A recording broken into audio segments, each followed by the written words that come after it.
Hoje, dia 25 de setembro, é comemorado o Dia Nacional da Sustentabilidade e um dos desafios apresentados ao agro brasileiro é o de aumentar a produtividade nos campos, nos rebanhos e nas lavouras, ao mesmo tempo em que se preserva recursos naturais. Na pecuária, a recuperação de áreas degradadas é uma das principais ações que precisam ser realizadas.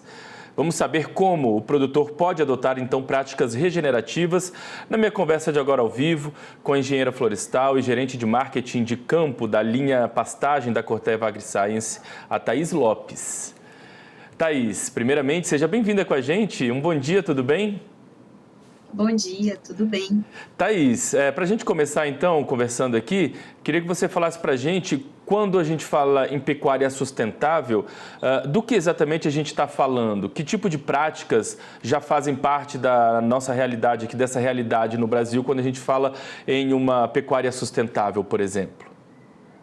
Certo. As práticas sustentáveis dentro da área da pecuária, né, elas exigem uma série de fatores que têm que ser analisados. E isso envolve desde a questão da degradação do solo, né, o como que está a cobertura desse solo, quais são as práticas que são adotadas ali com os animais na fazenda, na propriedade, né, para que possa conciliar, né, a rentabilidade, né, a viabilidade econômica ali da atividade e também critérios de sustentabilidade, né, pois a gente sabe que quando a gente cuida, a gente prolonga, né, e traz muito mais benefícios. Então, o que é importante se atentar, né, avaliar como que está essa área, né, de pasto, se ela tem uma presença muito grande de plantas invasoras, né, se existem muitas falhas na cobertura de solo, né, então aquelas partes de solo expostos, que são ali características que podem indicar níveis de degradação, né, que podem ser de leves até mais severas. E como que o pecuarista pode, né, se atentar a isso e também prevenir, né? Então, adotar técnicas, né, que possam estar evitando que essas situações se agravem ou que elas venham a acontecer, né? Como, por exemplo, fazer uma análise de solo, entender como que está aquela característica do solo, como que está o desenvolvimento da planta forrageira, que é tão importante para a alimentação do rebanho, né, e verificar, dentro da sua situação, quais outras práticas podem ser adotadas, como, por exemplo, controle de plantas daninhas, né, retirada dos animais em um determinado tempo que seja adequado para que a forrageira ela possa se desenvolver, desempenhar e oferecer o maior poder nutritivo para os animais, e assim também proporcionar que com uma boa cobertura de solo e práticas adequadas, né, a propriedade ela consiga mais sequestrar CO2 do que, por exemplo, emitir gases de efeito estufa.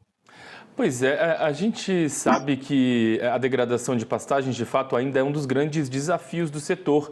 Aí, só para quem está em casa entender, quais são as consequências desse problema para o produtor, também para o meio ambiente, porque muita gente imagina ainda que cuidar do solo é só para quem mexe com agricultura, não com pecuária, que o pecuarista não precisa estar tão atento assim à qualidade do solo, mas isso é uma mentira, né? É prejuízo certo quando existe uma área degradada ali para o pecuarista, né?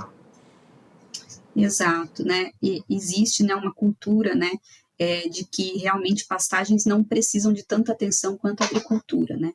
E isso não é uma realidade. A gente vê que quando as áreas elas não têm, as pastagens não têm esse cuidado, seja de fertilidade de solo, seja de cobertura desse solo, esses níveis de degradação, então o solo exposto, né, quando cai uma chuva mais severa, ele vai perdendo ali o seu poder também, né, de produtividade. E aí você tem que optar, por exemplo, por expandir muitas áreas, então aumentar, adquirir novas áreas para manter a sua produtividade, mas as áreas que você tem são pouco produtivas. Então, o que as práticas sustentáveis trazem? A possibilidade do pecuarista, né, em áreas menores, terem mais produtividade. Então, é super importante cuidar do bem mais precioso que uma fazenda tem, que é a terra, né? A terra é que vai proporcionar todo o resultado, a viabilidade econômica do negócio do pecuarista. Hoje, a ciência, o estudo, a tecnologia, né, ela está aí para trabalhar junto com o produtor, é aliada do produtor a ciência, né? Hoje, você fala aqui, por exemplo, em nome da Corteva, eu imagino que existam iniciativas já, por exemplo, para auxiliar o produtor, o pecuarista, nesse manejo sustentável do pasto, né? Queria que você trouxesse algum exemplo de iniciativa já que o produtor consegue recorrer aí para poder aplicar.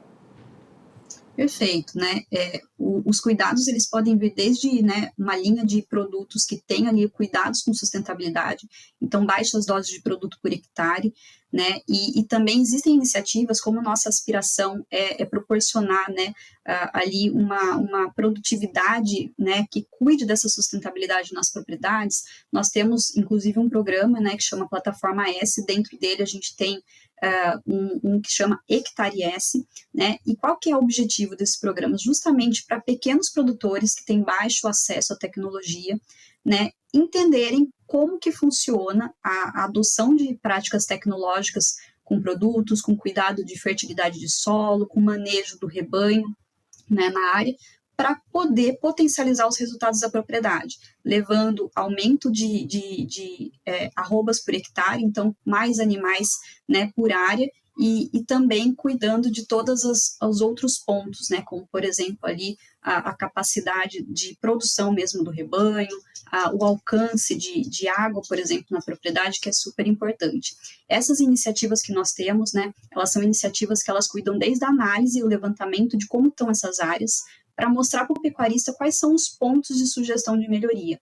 E a partir disso, junto com parceiros comerciais, né, que nós temos, nós vamos na área, fazemos esse estudo, apresentamos ao pecuarista e se ele topa o projeto, né, a gente faz esse investimento numa amostra daquela propriedade para que ele possa, ao final, né, da implantação do projeto, verificar a viabilidade econômica e entender, né, que se ele expandir essa tecnologia para toda a propriedade dele, ele pode ter muito mais ganhos, né, do que hoje, de repente, ele está tendo. Né? E nós temos casos aí, né, de pequenas propriedades que foi feita essa iniciativa do Hectare S, inclusive tem uma recente no Tocantins, né, onde um produtor de leite ele conseguiu dobrar a produtividade dele, né, dentro de 8 hectares de uma propriedade. A gente fez uma amostragem em um alqueire, 8 alqueires, em um alqueire, e ele conseguiu, né, verificar que tudo que ele faturou a mais, ele conseguiria, né, pagar toda essa tecnologia e ainda ter lucro.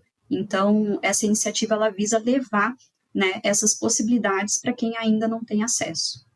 Bom, agora para a gente amarrar aqui esse nosso bate-papo, aproveitando esse dia também, né, que é o Dia Nacional da Sustentabilidade, para o produtor que está nos assistindo e se incentivar e que talvez tenha interesse de fato em observar essas mudanças, em colocar em prática algumas formas de manejo sustentável no solo, quais as dicas que você dá para, de repente, ele dar o primeiro passo para essa iniciativa de uma pecuária mais sustentável e mais rentável também dentro da propriedade? Primeiramente observar, né, olhar toda a sua área, como que estão essas áreas de pastagem, né, como que está a cobertura de solo, como que está a qualidade do capim, né, fazer conta de quanto que hoje vem sendo necessário investir, de repente, numa suplementação alimentar, né, e procurar, de repente, a nossa equipe aí para buscar informação e orientação de como pode melhorar, né, então nós temos aí diversos parceiros no Brasil, vários representantes, né, em todo o território nacional que podem suportar os pecuaristas nesse tipo de informação. Muito bem, eu quero agradecer demais a gentileza de ter conversado com a gente hoje aqui, Thaís. Desejar a você um ótimo restinho de semana. O canal está sempre aberto para conversar, então vamos, em novas oportunidades, abrir o diálogo aqui. Com certeza o pessoal da Cortevas também sempre muito gentil em atender as nossas demandas. Então, muito obrigado mais uma vez, viu? Até a próxima. Nós que agradecemos. Até. Agora são 11